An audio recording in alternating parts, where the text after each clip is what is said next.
All right, let's not waste time. Please welcome your Congressman Markwayne Mullin. Thank you. Appreciate everybody being here. I'm slightly distracted right now though because I stepped out of my truck and I have a pet peeve. I like my truck to be clean, and I like my boots to be clean unless they're my work boots. And I stepped out a while ago and I noticed I had little spots all over my boot. Aww. And I've been wearing them all day, and yet I just now noticed, and I looked down and I reached to wipe them off, and I forgot yesterday when I got home. I went and started painting trees, some trees, not because I'm wanting to look pretty, ones that are going to be cut down. And I went to paint trees, and I was using an upside down can, and dadgummit, I splattered it all over my boots, and so I'm upset right now. I know that's petty in the realm of things, but it still bugs me. All right, there's a couple things I want to talk about. I'm going to talk about two things, and I'm going to tell you two things that are going on in our life, or some frequent questions that we typically get. So, first of all, I appreciate everybody being here. It's a great privilege to be going around and talking to everybody. The reason why we chose Henryetta was because this is my last town hall tour meeting of this 26 tour of 26 counties. We have now completed, when we end today, 79 town hall tours. I'm not saying that to brag. I'm saying that because during our campaign, what we heard over and over and over again, the only time we ever see the congressman is during the election years. If someone tells you that now, they made no effort to come see us, because we are going everywhere most people don't even go. And the reason why we're doing that is when we finish our second round of town hall tours in March, February, something like that, we started planning in August, saying, okay, we need to hit these other communities again, because really you don't get the media, you don't get the information, you don't really know what's going on unless we're able to come and sit in front of you and answer your questions. And it's because we have so many media sources in just our district, 26 counties. We got a big area, right? And so when we started looking at it, I said, well, let's not go to the same places. They said, well, you don't go to the same places. I said, we've already been there twice. I said, let's go to the smaller communities. Logically speaking, you don't go to the smaller communities because, well, that's not where the big crowd is. So you go to typically the bigger communities. That's where you try to go to. And the issue that we were running into was that some people wouldn't go to the other communities because it's not their community. And I use this example. In Adair County, you have really Westville or Stillwell. Stillwell is the major metropolitan area of Adair County, big area. And anyways, my parents live in Westville, but they're not going to drive plumb across the county, which might as well be all the way on the other side of the country for their mindset. You know, it's on the other side of the county. We're not going to go all the way over there to listen to a town hall meeting. If they want to see us, they'd come to our community. So what we've been doing is going to smaller communities. But in the smaller communities, honestly, we've been pulling crowds like this everywhere. I mean, they've been, oh, you might get 12 people to show up. What have we been averaging? Probably 40?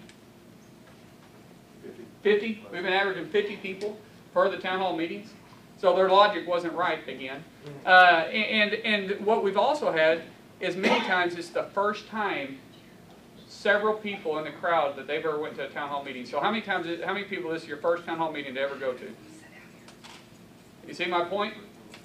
This is why we're going to those communities, because we're getting people that typically don't ever get out and get to go to the town hall meetings. I'm going to apologize to you if it's your first one. You're probably going to be disappointed because I probably don't do it right, but I do it the way that I can. So anyways, I appreciate you being here. Now, when you stand up and ask questions, we're gonna open it up for questions. When you stand up and ask a question, there's only one rule I have. Do not get up and start blaming people. Meaning, don't get up and start saying those dumb Republicans or those idiot Democrats. Because there's dumb and idiot on both sides. That's right. There's a good possibility you might be in that category, or I might be in that category. So, and it's not the dumb Republicans' fault or the idiot Democrats' fault. What it is, it's our fault. We've allowed this to happen to us. That's right. And it's because we haven't been getting along in our communities. Now listen to what I have to say about that. See, there isn't anybody in this room that has to question the person sitting beside you if they love the country, do you? Think about it. Would you think that the person you sat beside on Sunday mornings Do you care if they're registered Republican or Democrat? I mean, most of the time, you know that person sitting beside you. And you know if something happened, if your home got attacked, or if your town got attacked, or God forbid this country gets attacked, you know that person would stand up and they would defend this country, defend you as well as anybody else, because it's our community and we're willing to fight for it. And we believe that that flag, that beautiful flag over there, is the most precious and most beautiful flag in the world. We all agree with that? And that is our flag. And we have the privilege to pledge allegiance to that flag. We get to say, I pledge allegiance to the United States of America. Not the Republican Party, not the Democrat Party, but to that flag. And if you don't feel the same way about that flag as I do, if you don't think that is the most beautiful flag, if you don't think it's an honor to be able to serve underneath that flag, then you can leave. You can go to whichever flag you decide you want to go to. But that is our flag as a body, and we are privileged to be able to serve underneath that flag. But we get caught up so much by judging people because we look at them first because they got an R or a D in front of their name. Now let me ask you something. If you're judging them then, are you any better than it was in the 60s when we judged people because they had a certain color on their skin? We're better than that. And if we want D.C. to change, then we got to change here in our local communities. How do you expect D.C. to ever get along? If in our own communities we bicker constantly and call each other names. They're there to represent us. So don't you think they're going to go up there and they're going to say the things and do the things that they're hearing back in their local communities? If we want to get America back, if we're going to get this country back, it's going to start right here in small local communities. It's our true American traditional values that's going to bring us back. It's on Sunday mornings when you go to church and the town is empty because everybody's at church. Right? It's at 12:30 when Sunday church lets out and everybody's running to the restaurants. The Baptists are trying to meet the Methodists. I'm Pentecostal holiness, so we always get there last. You don't know what I'm talking about. We don't go to the buffets because it's only leftovers. We have to go sit down and order. But the truth is, that's our community. And if we want to show the rest of the world and the rest of the country how to act, then we have a great opportunity to do it right here. But we have to, first of all, drop the labels. My family, traditionally, is registered Democrats. Why? Because they always have been. Why? Because they want to vote for the sheriff. They want to have a voice in the county commissioner race. They're not the ones that Nancy Pelosi stands up and touts over. They're not the ones that they get up there and say that we don't have a spending problem. They're Democrats because that's what they've always been. And that's okay. That's the community that we live in. We get to make a choice. But the only thing we got to get focused on, and the only thing we should care about, is if that person loves this country. And if that person loves this country, then we got enough to work on. Who cares about your social ideas on how you think we should get there or what you like to see? It's, do you believe that this country has to be put on a stable ground to be able to build a better future for the generations coming behind us? If that's what you believe, then we got plenty to work with. We get so caught up on a single issue, and we think our way is the highway, that we forget that the Constitution wasn't wrote by one person. It was wrote by a whole bunch of individuals that got into a room and hashed out their differences. But they had a vision of what this country could become.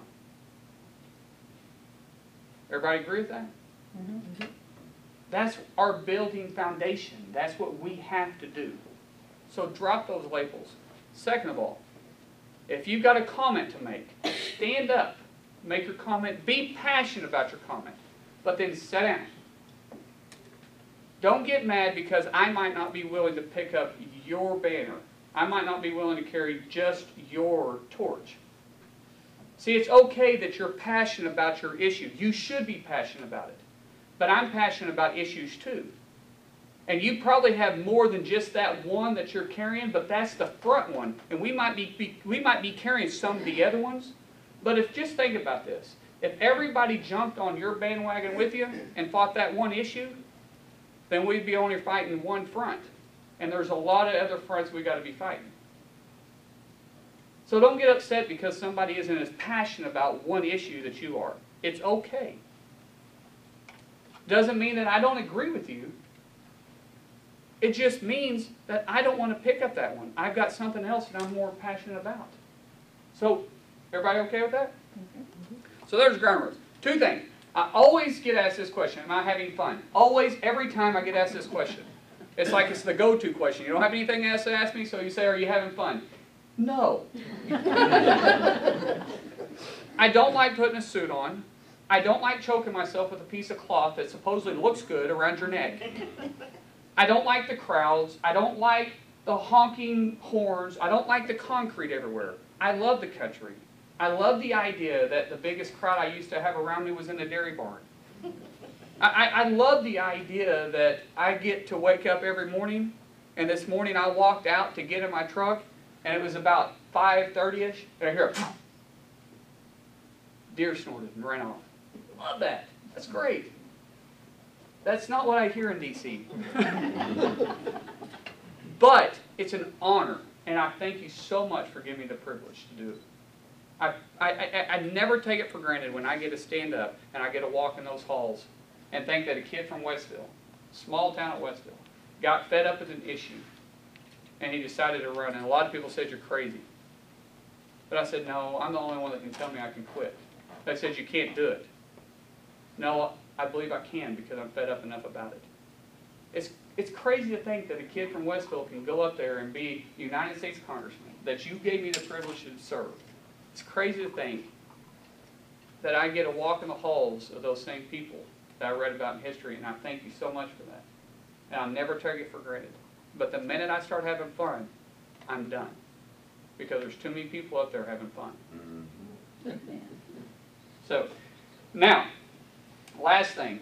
During the campaign, I had 3 kids. 3. I had an 8-year-old, 7-year-old, a 5-year-old. Now they're 9, 8, and 5. Yeah. 4-year-old. Anyway, I had 3 kids. If you've been keeping up with me at all, now you realize I have 5 kids. My wife and I work fast, just not quite that fast. So I got to tell you the history behind this because we get asked about this. I'm going to go ahead and tell you now, and then we'll get to the questions. We just finished adopting 2 beautiful, beautiful little blonde girls, twin girls. We finished at 11:30 Wednesday when the judge says adoption completed. Great day. How this happened was in Christmas of last year, after the election, my wife was made aware, we knew about this, but was made aware that these 2 little beautiful blonde girls, twin girls, were being raised in 2 separate homes. They're distant cousins of my wife's. We really didn't know the situation, but we knew they were born.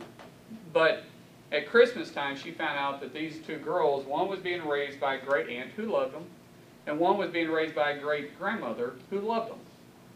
But they're in 2 separate homes since they were 3 months old. And my wife's heart is like this. Mine is like this. And she said, hey, can we have them over for Christmas? I was like, yeah, sure, let's have them over for Christmas. Well, she goes all out for Christmas. Us, it disrupted a day on the farm. We had work to do. Open them up, there you go, okay, thank you, out the door. But to her, it's a big deal. So she went all out for Christmas, brought them over, and I saw the twinkle in her eye, and I thought, oh, crap. I'm just telling you what went through my head. And I thought, okay, how am I going to get out of this? And a few weeks goes by, and she calls me or something. I think I was in D.C. I'm not 100% sure, but I feel like I was in D.C. And she called me, and she says, you're not going to believe what Normie and Sammy told me today. That was the aunt and great-grandmother. And I said, what? She said, do you know what their prayer is? I said, babe, I don't have a clue. She goes, their prayer is they live long enough just to see these girls graduate. I knew my wife was setting me up for something. She's good. We've been together a long, long time. And so she let that sink in for a while, few weeks goes by, and she comes back to me, and she started down this road, and I knew where she was going, and I mean, I already had a speech planned out. I said, no, babe, don't even go there. Don't even go there. Look, do you remember? You remember I'm in D.C. now all the time? You remember that you're raising 3 kids by yourself? You remember you just recently had to help pull your first calf? You know, you remember you're taking care of the farm now? You remember how much more responsibilities you have with the business now? You remember all these new responsibilities? We'll write the check. It's easier to sometimes to give money than it is time. You know, it's just the way it is. It's the first knee-jerk reaction. No, we're not doing that. She let it go. Came back to me again later down the road. Same thing. I threw it at her again. Man, I had that speech down. And then she pulled the ultimate trump card and she said, would you pray about it? How do you pray about that? I mean, really. Hey, Lord, would you please make my wife's heart as selfish as mine? No. You pray, God, change me. Change my heart. Take my heart from this and make it to this. And I know that's not much bigger, but it's a lot. You know, that's like 200% increase. It increased my heart. If you want this to happen, this is what needs to happen. And man, did he ever. And he opened the doors. We got custody of the girls first. We've had them for a while. Went through the adoption process. Honestly, the adoption process went through pretty quick. It's still cheaper, though, to have a kid than it is to adopt a kid. But especially 2. And so we went through the process, and yesterday or Wednesday at 11:30 they became ours, and man, what a great day it was. Awesome. And people say, man, you're going to be such a blessing to those girls. And I'm just going to tell you right now, if you're with somebody that's thinking about adoption, you're going to be blessed more by them than you will ever be a blessing to them. They have blessed our family so much. To see the way my kids have took over, the way they demanded us to adopt these 2 little girls. They said, no, these girls need a mommy and daddy. They never had a mommy and daddy. They got to call mommy and daddy. To see the way my kids have took on to them, and my 2 boys won't set them down. I mean, literally, last night I get up to wake them up this morning, and they went to bed in separate beds, and I get up, and each boy had a different girl in bed with her. They said they were fussing last night. They were asleep. There's no way that happened. But it's okay because my kids took them. My little girl is now a proud big sister. And it's just great. So anyways, that gets you brought up to that speed. So I'm done. Let's go to questions. I'm done with that. Yes, ma'am. Introduce yourself as you speak. My name is Peggy Burgess. I'm from Tulsa. I'm not your constituent, but It's the okay. things you vote on affect me. So Yeah. I went to Dr. Coburn's town hall the other night, and one of the statistics he gave was really kind of frightening. The U.S. has $124 trillion in unfunded liabilities, including the debt. Right. But the total value of all the assets in the U.S. is only something like $87 trillion. So we're right now possibly in the hole $40 trillion. We owe more than we're worth, okay? I have to believe, like you, that there are a lot of Democrats in Congress who come from small towns, rural towns, other small states, not the big multi-states like the East Coast and West Coast. And I have to believe in their hearts that they don't really agree with the things that their leadership is doing. Are the Republicans in the House and the Senate, and you know the House, are you trying to reach out to these people and talk to them and talk them into your point of view? Because it seems like the Democrats are really good at marshaling all their troops to keep them in line to do their things. They're good at holding the lines with each other, but one thing that people, they don't realize that, do you know that 4 years ago, we were spending roughly $1.5 trillion more than we were bringing in a year? I mean, do you guys know that? Do you know today we're just barely over $600 billion? I mean, we've cut nearly $1 trillion of spending. So, and that doesn't get done just with Republican leadership. That gets done with people coming together. Now, for the most part, even the Democrats will agree that we're spending too much. With the exception of Nancy Pelosi, who gets up and says she doesn't believe we have a spending problem. You didn't see a whole bunch of her counterparts running over and her colleagues running over to defend her by doing that. So when a bill comes out of committee, a lot of times it has Democrat support or bipartisan support. But when it comes to the floor, it may not. Because they get whipped and says, no, we're not going to support them. Because they've got to constantly make us look bad, and we got to constantly make them look bad. And the reason why is because in party politics, The only way you advance your career, if it is your career and not a service, is that your party has to stay in power. That's it. I mean, if you one day want to climb the ladder of leadership, you're never going to be part of leadership if your party's not in power. So every time you see these votes, in private they may support it, in public they can't, because it's important for them, for their party to stay in power, so they've got to constantly point fingers at us. But there is a lot of working together in committee.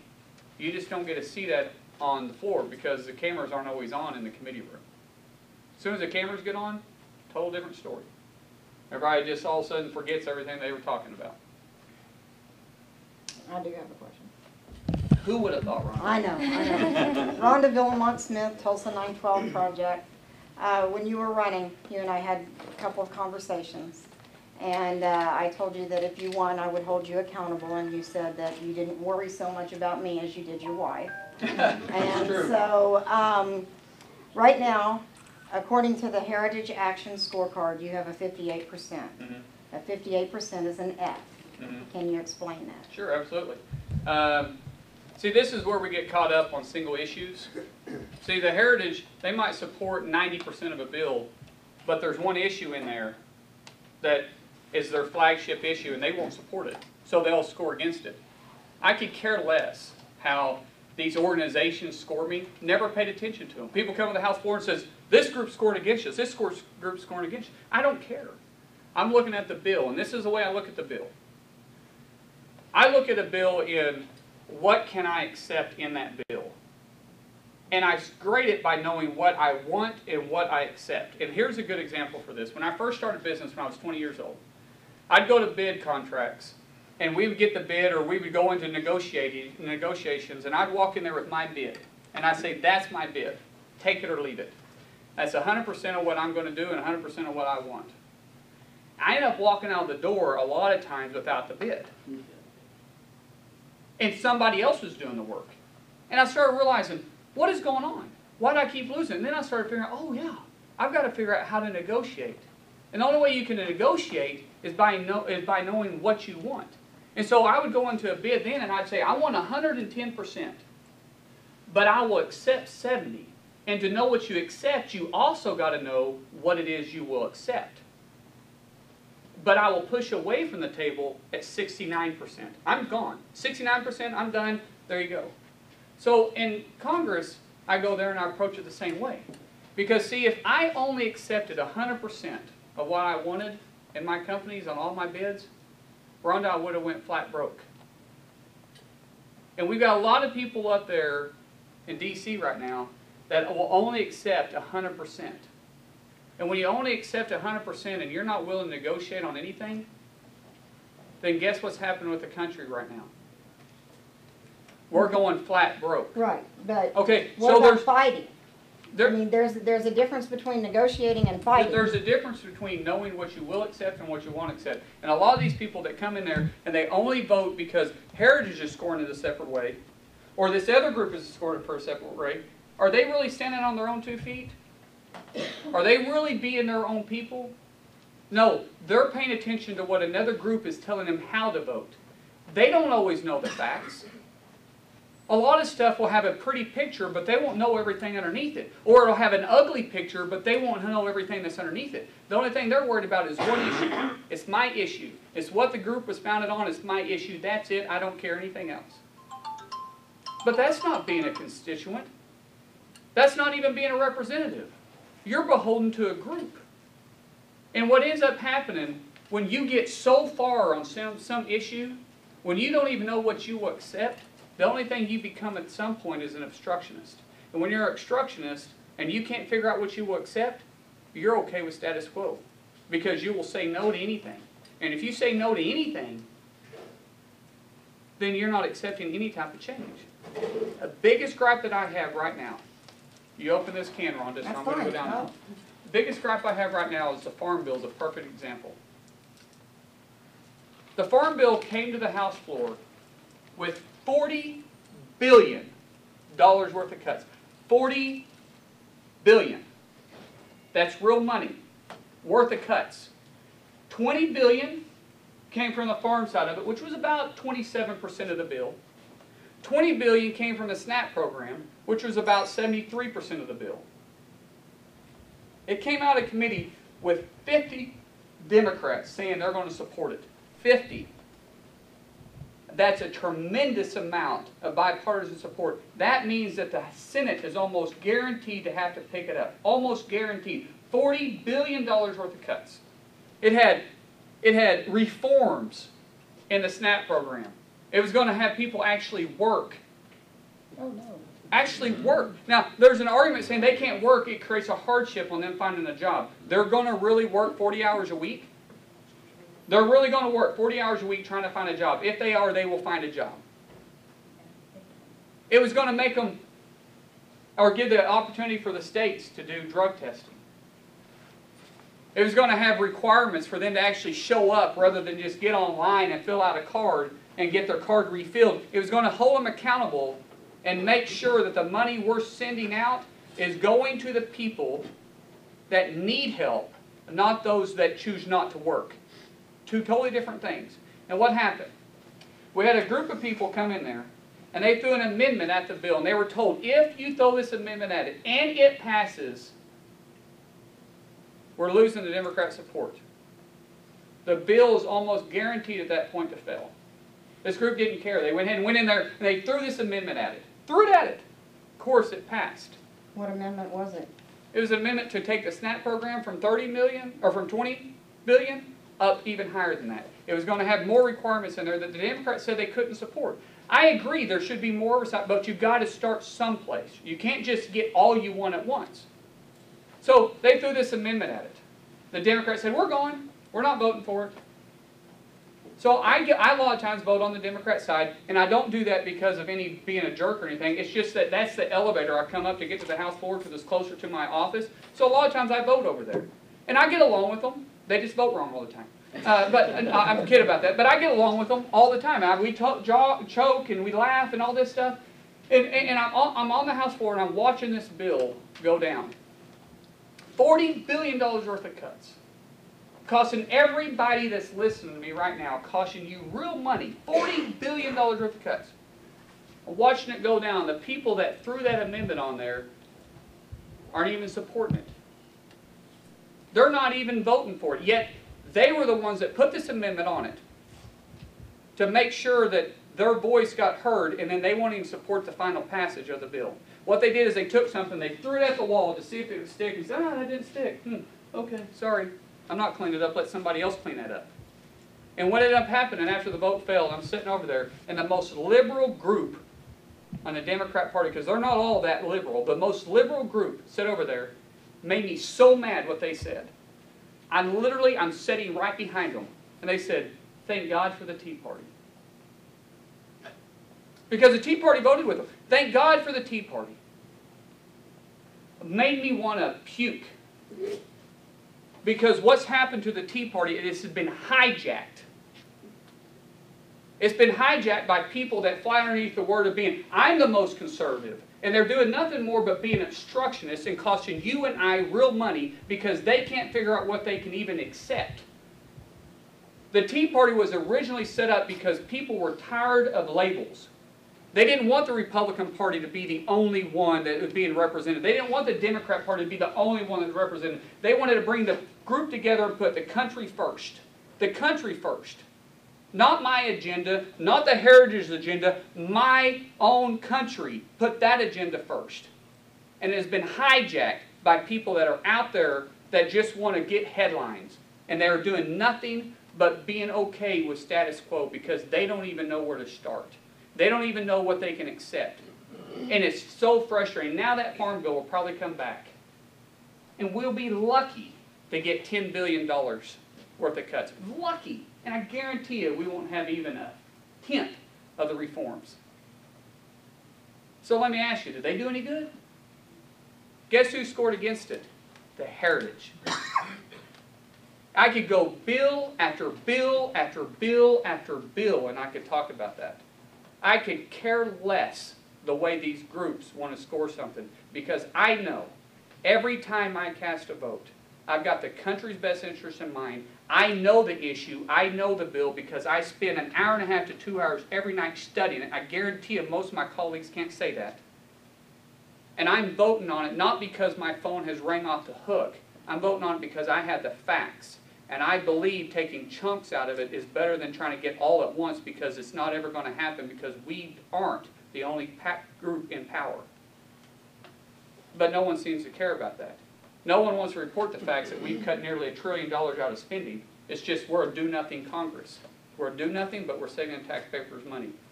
People want to say that I don't don't vote right, and this group wants to come out and give me an F. Well, we can figure out what my constituents want when we go back to the polls and vote again. Okay. What else we have? Sorry, guys, that was way too much, but man, I feel better. I got that off my chest. Yes. I'm Holly Norris from Okmulgee, and just so you know a little bit of background about me, originally I voted for Dwayne Thompson. He's a good And in the guy. I like him. In I hug him all the time. in the runoff, you got my and my You know, family's I vote. hug him and I've never been able to put my hands. But that's a little bit about me. You just spoke to the Tea Party. Originally I was with, and I feel like you, it's been infiltrated. There's a new group recently called Overpasses for Obama's Impeachment that I became a part of. Started by a gentleman right here in Oklahoma. And our thing is, we are American. You know, it's not left, right, whatever, we're American. But my question to you, and I'm not a speaker, so I wrote it down. Let me get my glasses. I can hold it over here if you want. But my parents would help. Okay, Representative Tom Coburn recently said that Obama is getting perilously close to the standard for impeachment. Can you speak to what you believe is an impeachable offense, keeping in mind NSA spying into our phone calls and emails, the IRS targeting, the AP wiretapping, and the Benghazi cover-up, all of which are still under investigation, I believe? And finally, will you call for a select committee for the Benghazi investigation? Couple things on that. NSA, keep in mind, I'm not trying to defend this guy because I don't really support him at all, but the NSA didn't start just underneath this president. Right. Okay? There's a lot of freedoms we gave up when we had Republicans in the White House too. And I'm all for getting rid of the president, but at the same time people have to show me, and we're doing all we can too, but what he's done that's impeachable. People say that he broke the Constitution. I get this all the time in town hall meetings. He broke the Constitution. Tell me where he broke it. If you can tell me where you broke it, then we'll go. Yes, ma'am. Go ahead. When it comes to Obamacare, it went to the Supreme Court. Supreme but Court he's said, trying to pick and choose Who can be who exempted. can be exempted or not, and but he's doing that he to can't do that by he's himself. doing that to an executive order. Now, do you realize this president has written less executive orders than Clinton and George W. Bush? Another subject, Benghazi, got up in Okay, front hold of on. the American people Okay, I'm and not- the world at the UN If we can and find out, lied. if we can find out that he was involved in it, I know, but if we can find out that he's involved in it, great, great. I'll be the first one to jump up and click my heels. Think I can still do that? I've got one. What about starting the war in Libya without congressional approval? It's called a conflict. George W. Bush did the same thing. Guys, we want to point fingers at him, and I get it. I don't support him either, but we got to find something that's impeachable. It's not like President Nixon. Everybody wants to say, well, President Nixon, Watergate. Okay, let's look at President Nixon. Let's look at the two different types of leadership. President Nixon was actually a leader to his default. The guy was a micromanager, and he had his hands on everything. This president is not a leader. He is handled. So there's a good possibility all this stuff may not ever even touch him because they got him insulated. They got him on the campaign trail. I mean, a president really is on a bus tour? Yeah. What are you campaigning for? But they're trying to get him out of Washington to be a distraction to what he calls a phony scandal. The IRS, Benghazi, we are constantly looking at more information on that. I can assure you, every time something else comes from that, it doesn't come from his own party. It doesn't come from the media. It doesn't come from the White House. It's because we were in hearings, we found out the information, we put it out sometimes a week before the mainstream media even picks it up. Every time you hear something new, it's because we're digging into it. Every time we're getting more information and every time you're getting more information, it's because we're working. We're not having any help. Everybody else, remember the whole thing about the party's got to stay in power? The party has to stay in power for my own career to advance? So his party is maybe not coming out on the stump speech anymore and defending him, but they're trying to throw in roadblocks constantly because they know it'll be a huge black eye to their party if their president were to do something that would cause him to have to step down from office. Keep working. We are. We're working it all the time. Yes, sir. Go ahead and introduce yourself.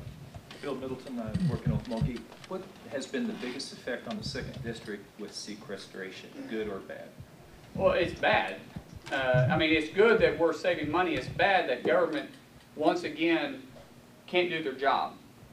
I mean, sequestration, I think when they put this panel together, those that were involved in politics knew that there were no way they were going to find this, come up with solutions to cut. They knew when that panel went up, it was doomed to fail when they started it. And so for the government to be able to be politically correct to everybody, because no one wants to, cut the part that affects their constituents. No one wants to have to answer for something of a hard decision that they had to make, like a true leader has to all the time in his own company. So they came up with sequestration and say, we're going to cut across the board and then we're going to blame it on each other. And that way we all get cuts, because like I said, both sides can agree with exemption and Nancy Pelosi. Both sides can agree we got to cut spending. But no one wants to take responsibility for picking a winner and loser. And so it's had great effects on us, but some of the biggest ones, part of the McAllister area, with the ammunition depot, Metcalf, they're getting hit pretty hard, and that affects all of our district. There's a lot of people that live here that work there. There's a lot of companies that work for them that are there. There's a lot of, I mean, literally, if you look at the footprint from the ammunition depot, there's a huge spread across our district and Oklahoma that affects. And they're getting hit with sequestration, yet they actually run like a business, and they're profitable. I mean, they do a good job. But there's a whole bunch of areas because that's just a ripple effect. Choctaw Nation is hit by it because they did some contracts for them and build trailers and all kinds of stuff. There's just ripples that we've been in effect with for quite some time. What else we have? I'll go to Wyatt. All right. How old are you, Wyatt? I'm 15. And you got out of school for this? Yes, I did. High five. You're lucky. I hear all the time that it's going to be harder for me whenever I grow up than it was for my grandparents. And my question is, where would my generation be able to affect the biggest and most effective change?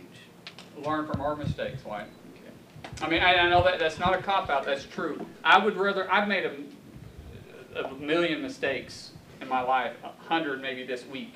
But the thing I hate the most is self-inflicted mistakes. I hate it when I make something, when I make a mistake when I have the opportunity to avoid that mistake. And the biggest mistake you can make is by doing the same thing we did and didn't get involved at an early enough age. We didn't understand what was going on. We delegated our responsibilities to somebody else. We became a group of people that can't be responsible for ourselves, so we asked somebody else to be responsible for us. It is absolutely ridiculous that all of a sudden it's always somebody else's fault but our own. And every time we want to blame somebody else and we go run into Congress or we go run into our state legislators and we ask them to take care of a problem that really is, in a sense, kind of out of their control. Just bad things happen. We give up freedom. I mean, it's ridiculous, and I use this example all the time, but it bugs me that the gas can company out of Miami, Oklahoma is shut down because people couldn't figure out that you don't pour gas onto an open flame. Just might blow up on it. That's right. And so now it takes me 10 minutes to put 5 gallons of gas in my four-wheeler. And so I end up poking a hole in the top of it, like most of y'all do. You can admit it or not, but you do. You poke a hole, and then you put a stick in it because you don't want to splash around in your truck when you go get gas. But it's because we can't take responsibility for ourselves. And that's the worst thing that this generation that I'm living in right now, that's the worst thing that we did, is we quit figuring out that we got to be responsible for ourselves. I hate to say this, but just think about this. Think about what happened in Boston. That's a bad deal that happened. Unfortunate mistake. Two lunatics did something that's unfathomable to a normal person. But what happened? Why didn't the government know? Why didn't they do this? Why didn't they do that? They should have prevented this. They should have prevented that. People started lining up and suing the city and suing the federal government. They started doing all this stuff when they got to realize every time we ask them to protect us from lunatics, they don't know which one's a lunatic until they look into every one of us. And so we give up that much freedom. I'm okay with being responsible for myself. I'm okay with understanding that if I stick my finger in that light socket, there's a good possibility I'm going to get shocked. But not everybody is that way. Instead, they want to sue the electric company. That's it. And teaches society. Yes, and we have to get away from that. And why you're going to have to become the generation to look at us and say, hey, they messed up. So that's the best thing you can do. Okay? I'm going to get to everybody else that hasn't had a question before I go around to get to everybody else. Yes, sir. Sir, Richard Raby from Oklahoma. 1911 started. I made a comment to my brother. I said, watch the government use this event, which was tragic for sure. Are you, what, 9/11. I'm sorry. So 19, I was like, well, 1911, that's a long time ago. You've been alive a long time, though. Are you the Wolverine? It's good. I'm trying to figure out what happened in 1911. The Marvels? Is that what it is? You know, but anyway, you know, I made a comment that, well, watch the government use this as an event to capture some of our liberties and our freedoms. Wasn't long after that, damn Patriot Act happened. And I know that the Patriot Act, you know, it had good intentions, and I know it's done some good things, I'm sure. But we also know that when the government gets a hold of something, it expands way out of control. like TSA and... Yeah, now we've got the NSA thing. I know that Tom Coburn voted to extend it when it came up for a vote to extend the Patriot Act. I'm not sure why we did that, but now we've got NSA and all that going on. I'd like to hear your comments about that, and would you, if it comes up for a vote to extend it again, are we still going in that direction? Here's one thing, and Dr. Coburn probably had more information than what I've had on it. It hasn't came up for a vote, so I haven't dug into it. But here's just my personal opinion. This is someone, I mean, you guys have to excuse me because I haven't dug into it to a certain extent yet because it literally hasn't came up for a vote. But I'm you sitting there. I go back to what I said a while ago. I'm not willing to give up all my freedoms because I understand bad things happen. Now, there were some good things, the way I understand it, in the Patriot Act that broke down barriers, that needed to be broken down. There shouldn't be the competitiveness between different federal agencies that are there to protect us. But then again, it also opened up a lot of doors for them to go into further, to our personal lives.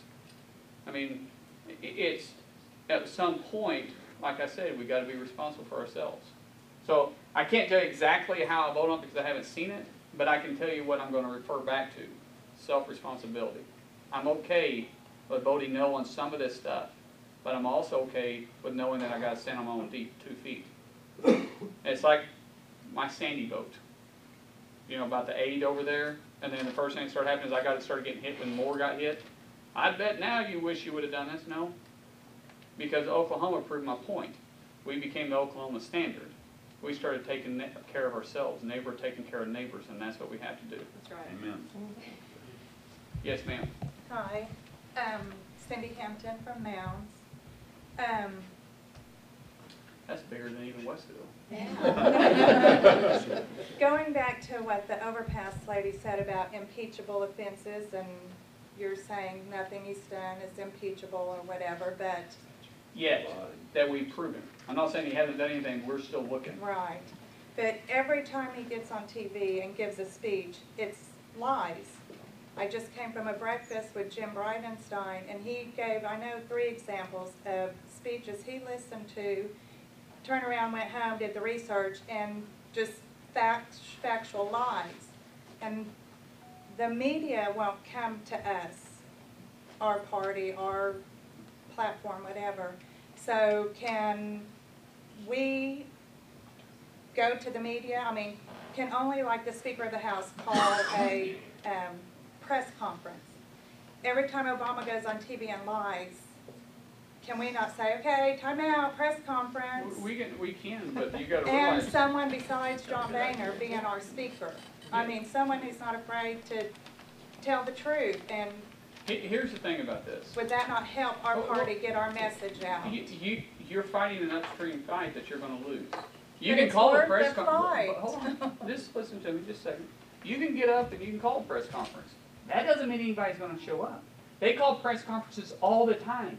No one shows up. The mainstream Keep media. calling them. Okay, you can. Do you know how many Keep press calling conferences them. are probably held daily at the Capitol? Come up. Follow how many press conferences are held. They're all over the place. You can't get anybody to go there because there's an insulation that has been built around this guy. The media has literally put their reputation on, they had bet their reputation on this guy. So if they bring him down, they're coming down too. So no one's going to, and there are press conferences. We do call him out on it. But the only thing he has to say is, or Jay Carney, the only thing he has to say is, hey, look, we got the misinformation on that one. We didn't have our facts quite straight. Then Probable the next cause. time he lies again, Well, get but- up and Hey, Point but it you give me a out. president that hasn't done that. Give me one that hasn't. Give me a politician that hasn't done it. I haven't had my facts straight many times. well, his I'm not are flat purposely out doing it. I lies. agree with that. I agree with that, but I'm saying, though, And now we He's got well Hillary protected. Clinton running for president, and I hate is to all say the it. truth about Benghazi gonna Right, come yeah. out? Are they just gonna push it to the side until after the election, even though there's an investigation? we are investigating it every day. I know, but So we're doing everything we can.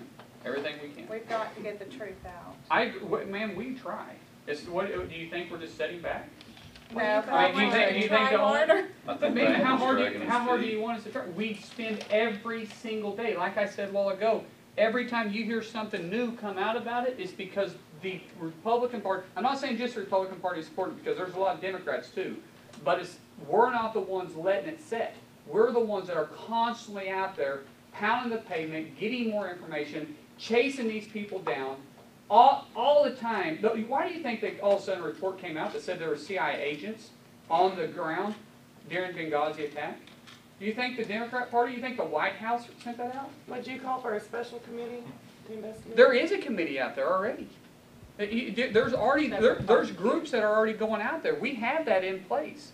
I don't want to form another committee. My Lord, we've got enough committees.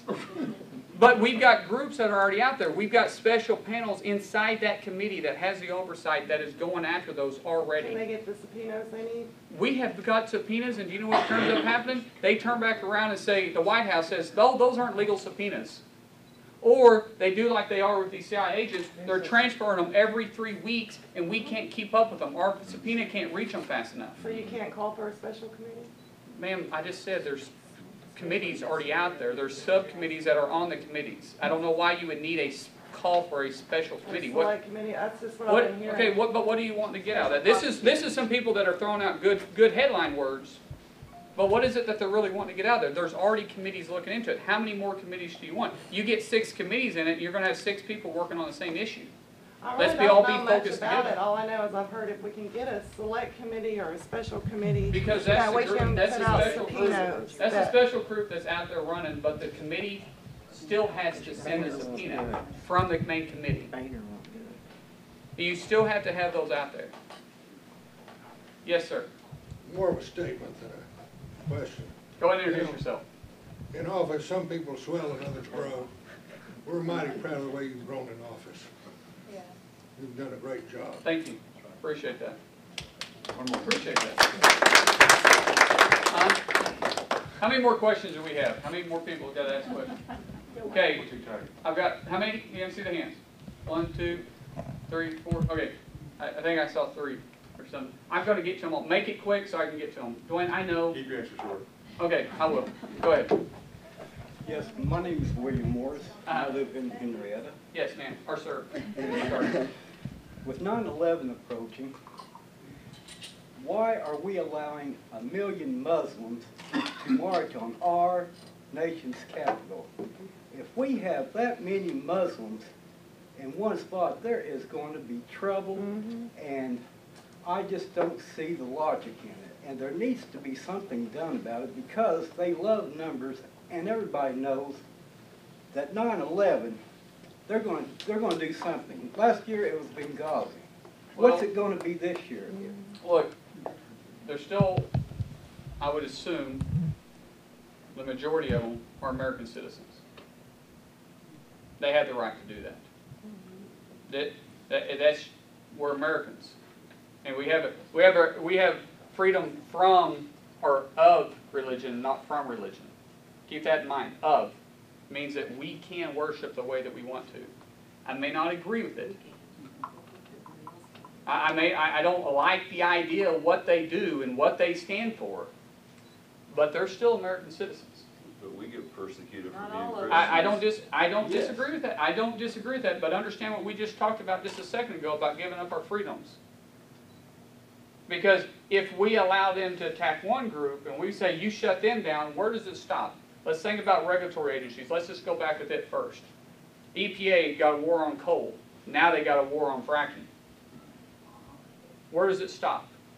And I'm just saying I'm for less government, not more government. Amen. That's my number one goal. The communities need to take care of that issue. Was there another one back here that I missed? Okay, sir? Name's Joe Hampton from Mounds. What's your stance on defunding Obamacare? Yes. I'm willing to do whatever it takes to get rid of Obamacare. Here's what I think will probably happen. We're not going to get a budget passed by September 30th. Does that shock anybody? Okay. So what's probably going to happen is a continuous resolution. And a continuous resolution, now listen to what I have to say about this. A continuous resolution, and there's going to be a whole bunch of people from far this way and far this way that's going to come out and say, yeah, we're tired of continuous resolution, blah, blah, blah, blah, blah, blah. Okay, I get that. But here's what continuous resolution will probably do. We'll probably go in there and say, we're going to fund government at this current spending level. That's the key word, current spending level. Now, mind you, we've already cut nearly $1 trillion of spending over 4 years. And we've cut a big chunk this year. We're going to fund it at this current spending level. What we're not going to do is carve out the $1.4 trillion that Obamacare is now going to cost all of us taxpayers, a bill that was supposed to be budget neutral. We're not going to carve out this additional money for it. We're going to fund it here. And we're going to give the president possibly, I don't know, we haven't went to conference on this. We haven't talked as a whole. This isn't some strategy that's out there. This is just my way of thinking, simple way of thinking, common sense way to approach this.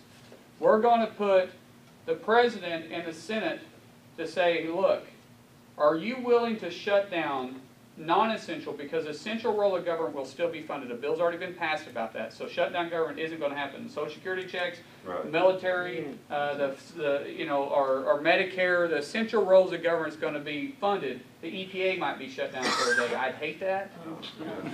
Well, I'd hate to see that happen. These regulatory agencies might have to take a day off. But we would give the option of them to say, look, are you going to cram this piece of legislation down the throat of the American people when 66% of the people right now say they don't like it, and there's never been a poll that I've ever seen that the population, the group of American peoples came together and said the majority of us want Obamacare. That hasn't been there. So are you going to force this bad piece of legislation because it's your signature piece, it's because you staked your reputation on it? Are you going to continue to force this down our throat? Or because we know it's going to be a train wreck, we're going to allow you to delay it a year. And here's the key word about delaying it. This is why I think delaying it would be better than trying to defund the whole thing. What happens when you back somebody into a corner? What happens when you put a dog in a corner? Right. They have one choice, and it's to fight. But if you give them wiggle room, you give them a little wiggle room, they sometimes will come out and make a decision. And if you can get it delayed for 1 year, you can have 10 years, and the way this bill's wrote, still not going to be ready to implement. But if you can get it delayed the first time with 230 some votes, next year when it comes up, it's still not going to be ready. And you're still going to get 230 plus an additional number that's going to jump on board. And maybe, just maybe, we can delay this thing for 3 years, because as long as this president is in that White House, there is no way he's going to allow this thing to go away. There's no way he's going to get up there and admit that it's a bad piece. Not going to happen. So that's the best angle, in my opinion. This isn't the conference coming here. I'm just giving you my own personal opinion of how I think we should go about it. But there's 218 other people that's got to agree with me. Okay. Okay? Ma'am? Well, you still haven't said, are you going to vote for the defunding? But that's not my question. My question Well, is... the point, well, what I'm saying is you can't, if you just put him in a corner to, I'll do anything to get it from implementing. That's How the are you basic gonna of my vote? company. Well, I don't think it'll ever come to a vote for defunding it. If it did, and that was our last option, if it was our last option, defund it, I've already voted to repeal it multiple times. Okay. And people say, are you going to vote first it versus shutting down the government? Like I said, the essential rules of government will still be funded no matter what. Right. But the best option is to give him some wiggle room. So you're saying if it comes to a vote, you will defund? If that's our last option, absolutely. Okay, that wasn't my question. Now, you only have one, so thank you. No, Mark Levin's come out with a new book. I don't know if you've read it. No, I haven't read it. Heard about it. I haven't read Would it. you Okay, like do a you copy think- of it? I brought you one. Do you think, so you haven't read it, but my Absolutely. question is do you think that has legs, and are we gonna, can I haven't we all read it. move in that position? Okay. I don't know. I haven't read it. I mean, Read it. well, that won't be an issue. I enjoy reading. I have a lot of time on a plane lately, so I do read quite a bit. Hey, thank you everybody for coming. I'm sorry. On the defunding, can't you attach the repealer, or where you repealed it to the bill for the continuing resolution? There's a million ideas to do it, but the only thing is keep in mind, the House can do whatever they want. And if we don't have bipartisan support on it, we've got nothing accomplished. Right. Zero.